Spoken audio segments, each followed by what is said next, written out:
un centre social, donc un espace solidaire à Cherbourg-Octeville, vit au travers d'un projet, porté par un projet.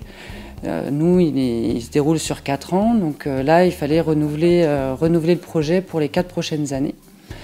Et c'est la base, en fait, c'est le socle de l'espace solidaire. C'est ce qui va définir tout ce qu'on va faire durant 4 ans. Ce qu'on a souhaité faire, nous, pour ce nouveau projet, en fait, c'était de le construire avec les habitants. Parce qu'on doit répondre, en fait, au niveau du centre social, c'est de répondre aux besoins.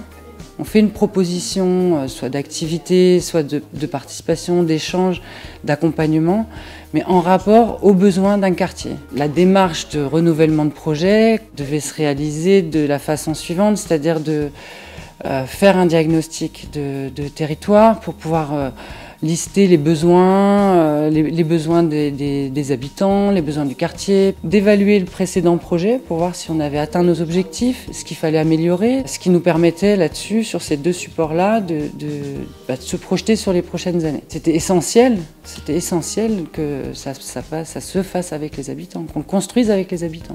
Ouais. Utiliser, c'est bien, mais participer, je trouvais que c'était mieux.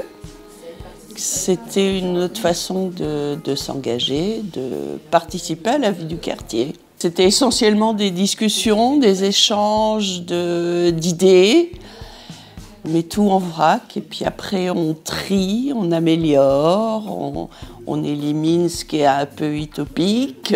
Mon optique, justement, c'était que cette maison de quartier devienne encore plus vivante. Et justement, à l'occasion du diagnostic qu'on avait établi, on a pu voir qu'il y avait des points qui étaient plus ou moins acquis, d'autres pas du tout. Et ça nous a permis, justement, en rencontrant les partenaires et surtout les élus, parce qu'on les voit souvent de loin.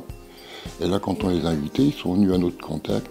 Ça nous a permis de nous rendre compte qu'effectivement, on pouvait, nous, en tant qu'habitants, si on se mobilisait, avec l'appui de professionnels, essayer de faire évoluer certaines choses, d'améliorer des rencontres, des contacts avec d'autres professionnels, que ce soit de la CAF, de la sécurité sociale, de l'éducation. En s'impliquant, on fait vivre notre quartier de la meilleure façon possible. Enfin, on essaye de le faire évoluer, puis de donner aussi une autre image peut-être du quartier.